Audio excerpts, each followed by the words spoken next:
Psicoanálisis.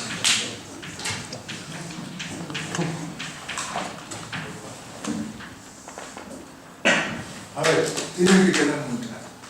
Tiene que quedar unas ideas muy claras de qué significa el psicoanálisis. Como además, hoy por hoy, en el segundo de bachillerato, filosofía es optativa, pues yo me voy a permitir que no me salgáis al mundo exterior sin saber lo que es parcialmente el psicoanálisis, ¿vale? Luego estudiaremos el conductismo en otra clase, pero a mí me tenéis que saber qué es el psicoanálisis. Yo lo estudio durante muchos años en la carrera, claro, y después, tanto en psicología como en filosofía. Pero yo no consiento que en España la gente no sepa lo que es el psicoanálisis, porque si no, pues saber un poco y otras cosas. Vamos a ver. Si yo preguntara qué es el psicoanálisis, habría multitud de personas que a lo mejor desconocen el término, pero habría alguien que lo sabe. Antes de comenzar con esta disciplina, decir que, bueno, fue compuesta, falta uno, por Sigmund Freud, falta un volumen, está en el departamento, yo lo estoy en clase, evidentemente, y esto es como un vademecum a la hora de saber de qué va esta materia. No es solo Freud el que va a hacer el psicoanálisis, sino que hay cientos y miles de seguidores que siguen a Segismundo Freud. Por empezar por algo, pues vamos a empezar por lo más básico, ¿no? Decimos lo siguiente, pues Freud es un judío, médico, es un médico judío, nace en Friburgo, 1856, pero bueno, vamos a apuntar las cosas básicas, ¿no? Y ya desde joven, Freud, antes de estudiar medicina, va a estar muy motivado por estudiar la literatura, tanto de Shakespeare, va a aprender a leer en español para leer el Quijote, y nos habla de las obras de Cervantes y otras. Él lo que quiere es hacer, ante todo, un estudio de cómo funcionamos los hombres, ¿no? Entonces se va a convertir pues, en un gran psicólogo y sobre todo un gran filósofo, aunque hay veces que no lo quiere reconocer por unas cosas que se pueden estudiar muy bien. Freud, entonces, estudia medicina. Sus estudios principales son como médico. Y aunque está en Alemania, bueno, en Viena, se va a ir de joven, de médico joven, a estudiar a París, con un tal Charcot. Charcot era muy famoso en el hospital de La Salpêtrière porque hipnotizaba a lo que se llamaba en aquella época histéricas. Había personas, mujeres en este caso, que las hipnotizaba y hacían allí un teatro bajo sus mandatos. Las hipnotizaba de tal manera que conseguía pues, ciertos resultados terapéuticos. Entonces Freud va a estar con Charcot y va a aprender muchas cosas de cómo funciona la cabeza. Bueno, toda su vida se la va a pasar viendo pacientes, pero sobre todo dedicado en cuerpo y alma a escribir. Las obras, escribe muy bien. Muchos dicen que es uno de los mejores escritores, los filósofos que mejor, más claro escriben. Y está muy aficionado por descubrir por qué los hombres, las mujeres se comportan como lo hacen. ¿Qué es lo que ocurre tanto en el campo del amor como en el campo del trabajo, con hombres y mujeres y en la sociedad, ¿no? Entonces, vamos a ver cómo nos metemos en ello. Él es muy dado a las lecturas, ya os digo, tanto de literatura, de Shakespeare. Él dice que el mejor psicólogo posiblemente que haya existido es William Shakespeare, porque Shakespeare ha retratado muy bien en Otelo, en Hamlet, en las obras, los temas como los celos, la envidia y en la mitología. es un afamado lector de la mitología de Edipo, de Sófocles, de los griegos, ¿no? Ahora bien, ¿por qué postila, cuando es médico, por qué va a cambiar el objeto de su investigación? Va a pasar de la medicina a la psicología. En 1895 escribe un libro junto con otro autor que se llama Proyecto de una psicología para neurólogos. Repito, Proyecto de una psicología para neurólogos. Y en esta obra tiene una idea como muy fisiológica de que actuamos según esquemas de estímulos-respuestas. Es decir, que hay estímulos y los hombres reaccionan. Pero progresivamente cambiará su forma de pensar cuando se encuentre que no todo es estímulo-respuesta, según él, claro. Y así, en 1900, aunque la acabó en 1899, en 1900 publicará una de las obras fundamentales del pensamiento actual, que es la interpretación de los sueños. Es un pedazo de mamotreto, la interpretación de los sueños. Aquí ya va a cambiar ese esquema de estímulo-respuesta. ¿Qué dice en esta obra de la interpretación de los sueños? Muchas cosas.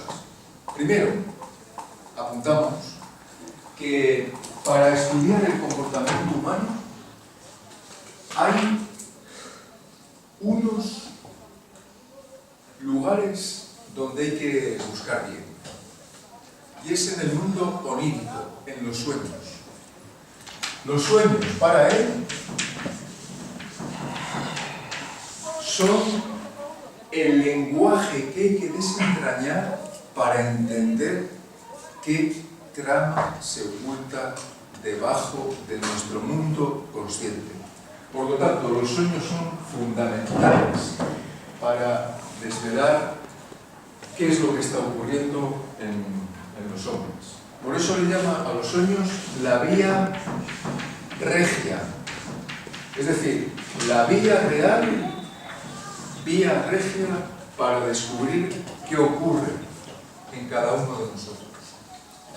Vía regia, el camino real, para entender qué significa cuando uno sueña que le toca la lotería, o que se cae por un barranco, o que vuela, o que tiene problemas de amor, o que está enamorado de alguien que no le hace ni caso. ¿Qué es lo que son los sueños? Él va a decir que los sueños, esto lo podemos observar también, pues es algo así como el deseo, es donde se manifiesta el deseo de lo que se desea, lo que se quiere que se cumpla. Los sueños son lo que nos está manifestando el deseo de lo que se quiere que se cumpla. Aunque hay mucho que meter ahí, ¿no? Y descubre también que una cosa es el contenido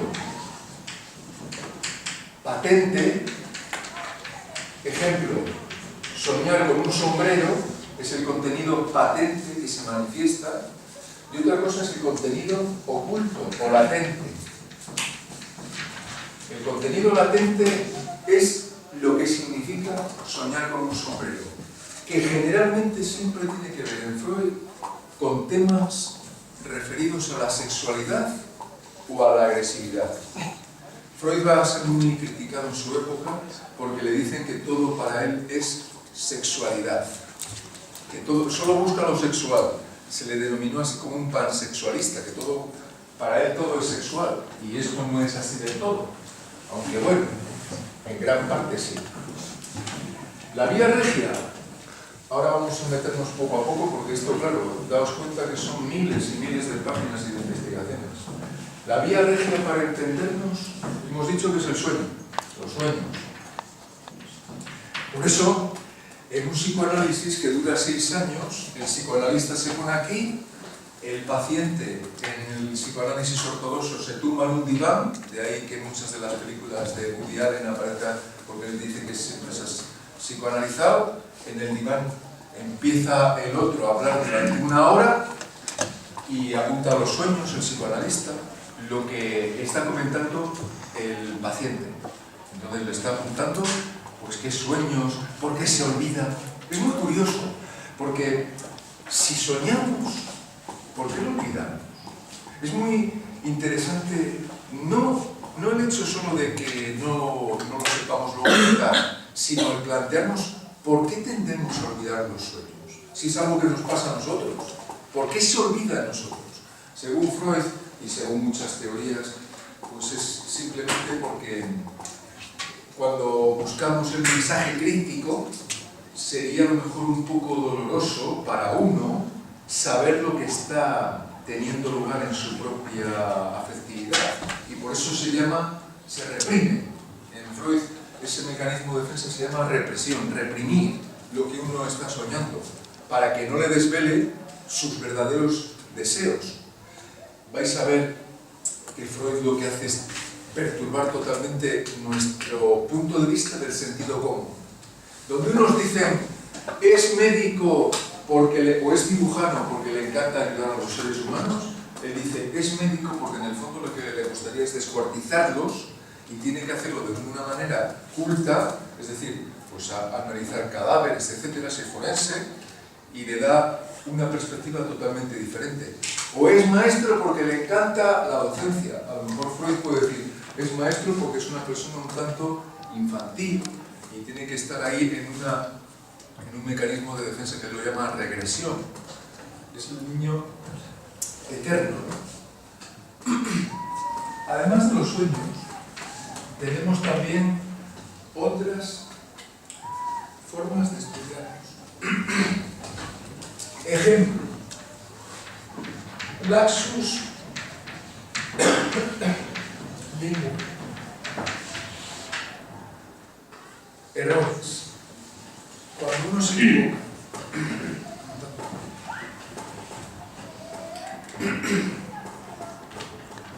Un laxus lingue es el olvido de un nombre de alguien que quieres. Para él también aquí, por decirlo así, hay mucho que analizar. También tenemos aquí pues todas las formas de olvidos selectivos. Laxus lingue es cuando te equivocas, quiero decir antes. Por ejemplo, en una reunión, nos dice Freud en una de estas obras, hay una persona que tiene cuanto antes ganas de no dar la conferencia. Y empieza la conferencia de esta manera. Estimados señores y señoras, se levanta la sesión. Eso es un laxus lingue, un equívoco de la lengua, en el cual nos juega una mala pasada, porque lo que quisiera esta persona es cuanto antes acabar. Y en vez de decir, se abre la sesión para comentar un aspecto, él está diciendo, se levanta la sesión.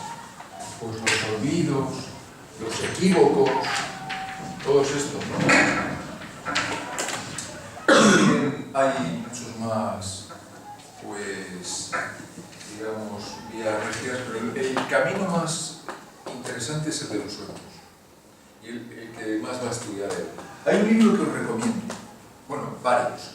Desde luego la interpretación de los sueños no, pero el chiste y su relación con el inconsciente es muy interesante en Freud. Y también psicopatología de la vida cotidiana. Por ejemplo, es muy curioso porque Freud siempre suscitaba un poco de risa y a veces hasta con razón. Dice que cuando dos personas del mismo sexo van por la calle y empiezan a encontrarse y uno va para acá, otro va para allá, en el fondo lo que son es, aunque ellos no lo sepan, pues homosexuales reprimidos, dice Freud. ¿Por qué? Porque empiezan a jugar como una danza sexual de modo inconsciente. Esta es una de las cosas absurdas, o a veces no, de Freud. Porque cuando decimos no, Freud va a decir que cuando alguien niegue su teoría, lo que en el fondo está es queriendo negar la verdad oculta que tenemos. Y evidentemente eso es una cosa que desde la falsación que acabamos de ver no es posible mantener. Es decir, que hasta Dios se equivocaba y bastante. En otro aspecto, vamos a comentar ahora una cosa que me interesa muchísimo que aprendáis, porque significa lo que... La idea pionera de todo esto, principal, es esta. Vamos a ver. Apuntamos. Hasta entonces, los filósofos decían que era posible el conocimiento nuestro. Por ejemplo, Descartes decía que se podía conocer, uno se podía conocer, de que los hombres se podían conocer. Pero lo que va a decir Freud es esto. Lo único que conocemos de nosotros, lo apuntamos, es la parte consciente y es minúscula comparada con todo esto que tenemos bajo, digamos, el iceberg. Hay un séptimo solo que conocemos. Esto sería como un iceberg y lo único que se puede conocer es esto. Esta parte es la consciente. Todo lo contrario a lo que decían los filósofos anteriores.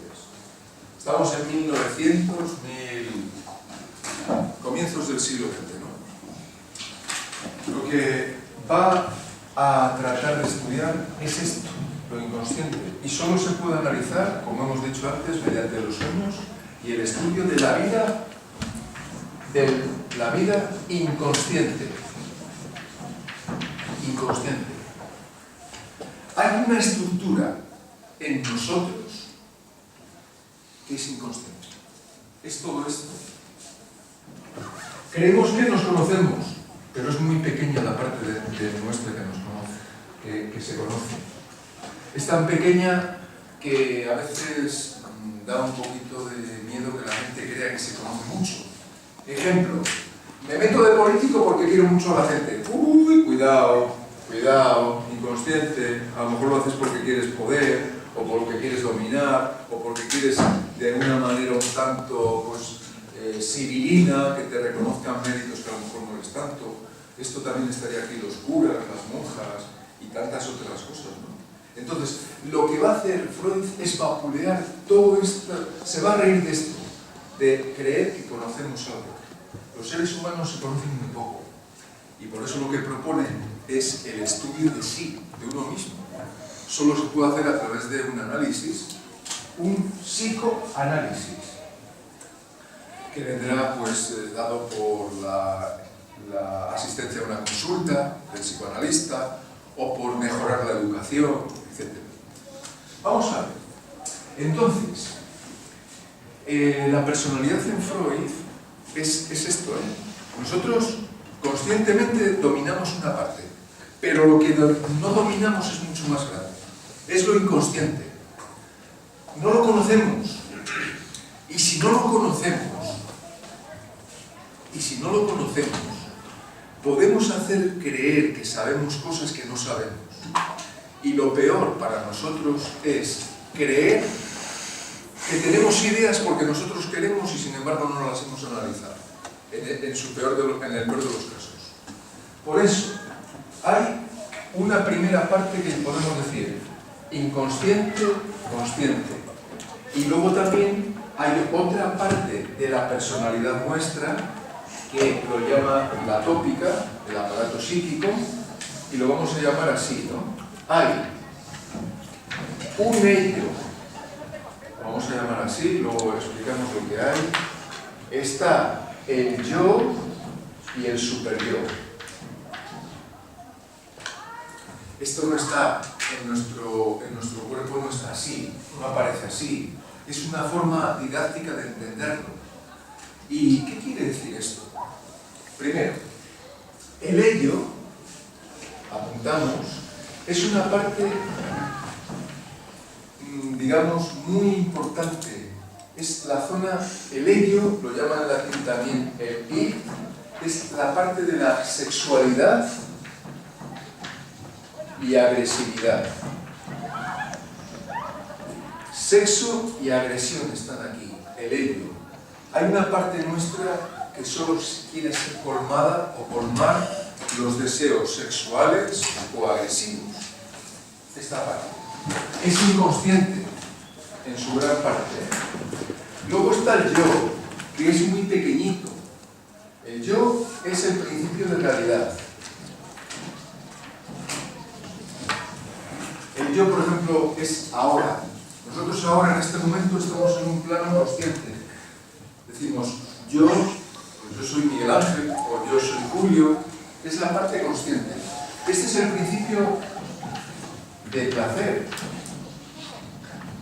Hombre, a este no le diréis con qué hay que estudiar, o con qué hay que reprimir un poco, pues cuando te apetece dar un manotazo a alguien que tal. A este no le... Esto es muy difícil de domesticar. Y solo desde pequeños, la escuela y nuestros padres están intentando aplacar a este, al ello, el super yo. Ponemos ahí, principio del deber. Principio del deber, el super yo es el principio, obedece al principio del deber. Esto es donde están las leyes, las normas. Hay que levantarse para ir a trabajar, o para estudiar, o para sacar el bachillerato, o para tal. Sin este, solo existiría el ello y el yo, y ganaría sobre todo el ello, porque el ello es mucho más fuerte en nosotros de lo que queremos admitir. Y es tan fuerte que solo hay que estudiarnos cómo desde pequeños lo que más nos apetece hacer es generalmente lo que menos hacemos. Por eso aquí muy bien viene para entender, mirad, si alguien quiere entenderse didácticamente desde el psicoanálisis, tiene que entender qué parte predomina en mí. En nosotros predomina todos el ello. Lo que pasa es que como no esté mandada por el superyo, este que está aquí puede convertirse en un psicópata. ¿Por qué? Pues me apetece matar a ese, lo matas. Porque no hay superyo. El superyo es la instancia que te está diciendo desde pequeño: no hagas eso, no pegues a tu hermano, haz los deberes. Cuando no hay lucha entre estos,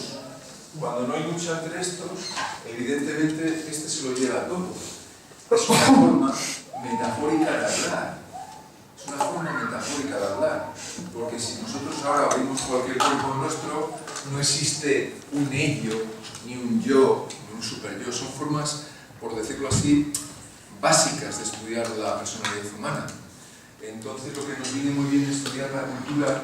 ¿Cuál es nuestra cultura actualmente? Mirad, podríamos coger siglo por siglo y decir, en el presente, en la juventud o en las personas de nuestra sociedad, ¿qué predomina? Si predomina este, estamos perdidos, por una razón.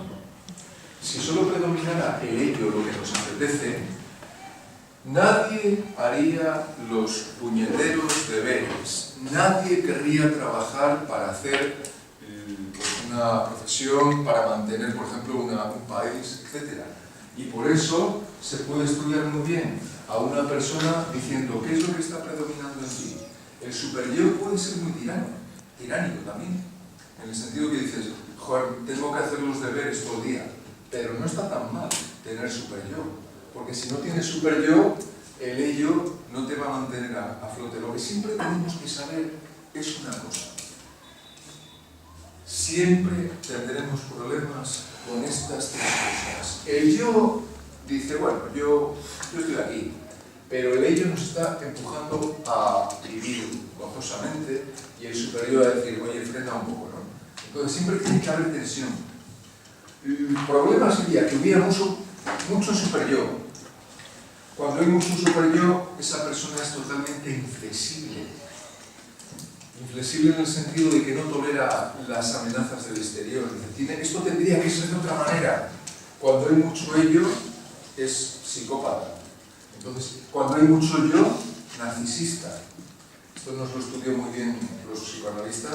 Cuando uno tiene un yo que lo pisas, pues eres un narcisista impresionante porque no tienes en cuenta a los demás, etc. Una reflexión. En el malestar en la cultura, que es una obra que viene en el tomo 3, en el malestar en la civilización, dice Freud una cosa muy interesante, y a ver qué os parece en posteriores debates. miremos a nuestros, digamos, hermanos, los póngidos, los monos, etc., ¿no? Miradlos. ¿Por qué solo tienen educación los seres humanos tal y como la tenemos nosotros? Por una razón, según Freud. Esta es la razón por la que dice Freud que hemos hecho la cultura. Si no fuera, mirad, ¿por qué hemos hecho en la historia humana escuelas, educación, mandar, por decirlo así, tareas, formarnos desde pequeños? Seríamos como los hermanos monos que están todo el día o con la cópula unos con otros o con otras, o con agresión. Por eso, el malestar en la cultura de esta obra lo que nos quiere decir es que el hombre actual tiene que haber renunciado a la felicidad que vemos en las tribus, por ejemplo, primitivas, o en los monos, porque si nosotros lleváramos esa vida, seríamos muy felices, pero no se habría provocado ni medicina, ni física, ni química, ningún progreso. Por lo tanto, es lógico, Omar, no sé cómo lo podéis pensar, admitir que los hombres no estamos aquí ya solo para ser felices, sino que necesitamos mantenernos en la cultura para no matarnos unos a otros. Y de hecho, si lo veis, en las tribus animales o en las tribus humanas muy, digamos, primitivas, hay una moral muy distinta a la que tenemos nosotros. Ellos no tienen prohibiciones, no les interesa tanto el descubrir fármacos, aunque tienen multitud de otros procedimientos, pero no tienen enseñanza arreglada, pasan bastante de las normas que nosotros tenemos. Y en esa obra dice Freud que hay que admitir, pues eso, la infelicidad que causa la sociedad actual. Y no es ilógico pensarlo. No es ilógico pensarlo. Porque mirad a los monos, mirad a todos los primates. Es verdad que están sometidos a multitud de enemigos, etc. Pero tal vez hay una nostalgia en nosotros de decir, pero por lo menos ellos están todo el día pues viviendo la vida, aunque vivan mucho menos. Esta es una hipótesis que siempre se han formulado muchos filósofos políticos. ¿Nuestra vida ahora qué es? Pues tener que estar en escuelitas, que habría que a veces incluso criticar, en jaulas. ¿Para qué? Para dominar esto. Sin la cultura es imposible que la gente estudie, que la gente progrese. Y por eso, claro, el peñazo tan impresionante que supone para vosotros y para los que hemos pasado por ahí y los que están por ahí pues todavía dando clases o recibiéndolas, es que hay que domesticar al bicho, al animal que llevamos en el interior. Porque nosotros venimos de otra película, ¿eh? Nosotros no ha mucho tiempo estábamos en la selva dándonos garrotazos, pero la única forma de mantenernos más años vivos y con mucha más, digamos, solución, pese a la infelicidad, es a través de la cultura. Y por eso el arte, de aquí, de la disciplina sale el arte, el ejercicio físico, deportes, de aquí sale pues el sector militar. Es decir, las ciencias, si no se domina a los hombres desde pequeño, es imposible el proseguir una cultura. No sería entonces difícil ver pues la nostalgia que nos provoca cuando vemos a los animalines diciendo, joder, no tienen que ir a la escuela. Si vas por la Candamia ves a las urracas, a los estorninos, no tienen toda esa historia, pero tienen otros problemas a veces mayores. Por eso cuando estudiamos psicoanálisis tenemos que estudiar cuáles son estas facetas.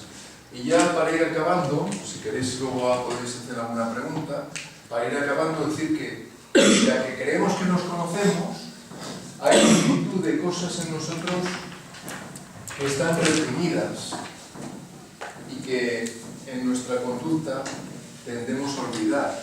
Por ejemplo, apuntadme ahí 3 mecanismos de defensa. Hay 3 mecanismos de defensa, aunque hay muchos más, que utilizamos muchísimo. Uno de ellos es la represión. Apuntamos. Mecanismos de defensa. La represión. Reprimir